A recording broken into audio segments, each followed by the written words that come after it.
In a bustling village filled with noise, ambition, and endless chatter, there lived a boy named Kabir.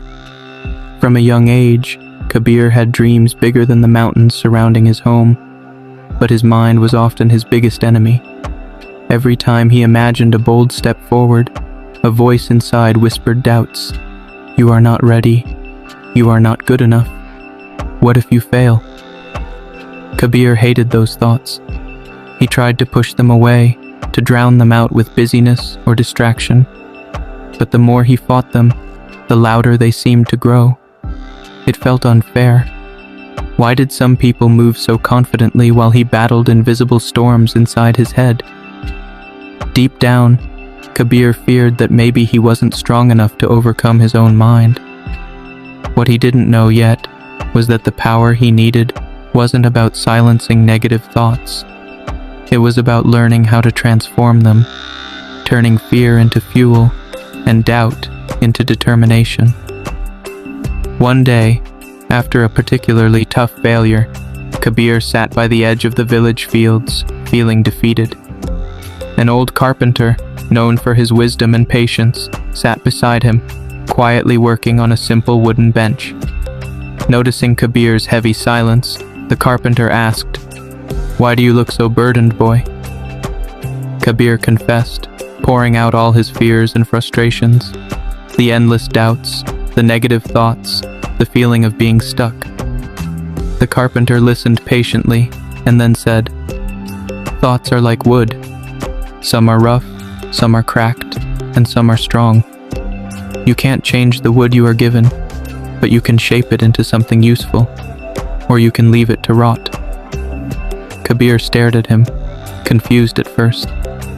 The carpenter smiled and added, "The thoughts you fear aren't your enemy. They are raw material. Your job is not to destroy them, but to carve them into strength." That night, Kabir thought deeply about those words. Maybe he had been approaching his mind all wrong. Maybe his doubts weren't signs of weakness, but opportunities to build something stronger within himself. If you've ever faced something similar, don't scroll. What you're about to hear next may give you the clarity you've been searching for. The next morning, Kabir decided to try something different. Instead of running from his negative thoughts, he faced them directly. When fear whispered, "You will fail," he answered, "Then I will learn faster than others." When doubt said, "You are not good enough," he replied, "Every great person once stood where I am." Instead of seeing negativity as a wall blocking him, he started seeing it as a mirror, showing him where he needed to grow. Every time a negative thought surfaced, Kabir used it as a signal, not a sentence. A sign that pointed to a weakness that could be strengthened, a fear that could be overcome. Slowly, his mindset shifted. His failures no longer crushed him. They became fuel. His fears no longer paralyzed him. They became maps showing him where to build courage. Kabir realized that changing your mindset didn't mean pretending everything was perfect. It meant taking what was broken and crafting it into something stronger, wiser, and braver than before. As the weeks went by, Kabir's new way of thinking began to reshape every part of his life. Challenges that once made him retreat now pulled him forward. Criticism that once wounded him now sharpened his skills. Doubt that once silenced him now pushed him to prepare harder, study deeper, and dream bigger. Every negative thought became a tool, a signal that showed him exactly where he needed to grow. People around him noticed the change. They saw a young man who was not fearless, but unstoppable.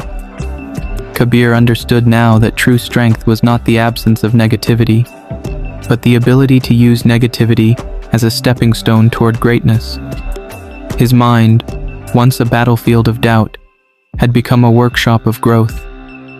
Each day he reminded himself, the mind will always speak, sometimes with fear, sometimes with doubt. But I choose what I do with those words. He was no longer a prisoner of his thoughts. He was the master craftsman, shaping his future with every challenge he embraced. Over time, Kabir's mindset became his greatest weapon. He no longer feared failure because he saw it as feedback. He no longer hated his doubts because he used them to build deeper belief. Even on the hardest days, when progress felt invisible and dreams felt distant, he stayed steady. He understood that every negative thought was a chance to train, to sharpen, to rise higher. His goals, once delayed by fear, now moved steadily within reach. His energy no longer drained away fighting imaginary enemies inside his mind. Instead, it was focused, directed, powerful. Kabir realized something most people never understand. The mind is not something to conquer once and for all. It's something you guide daily, patiently, just like a craftsman working with stubborn wood. And each time you turn a thought of weakness into a step of strength, you build not just success, you build unshakable character. His greatest victories were no longer just in what he achieved, but in who he was becoming. Resilient, determined, and unstoppable from within. Years later, as Kabir stood overlooking the same fields where he once doubted himself, he smiled quietly.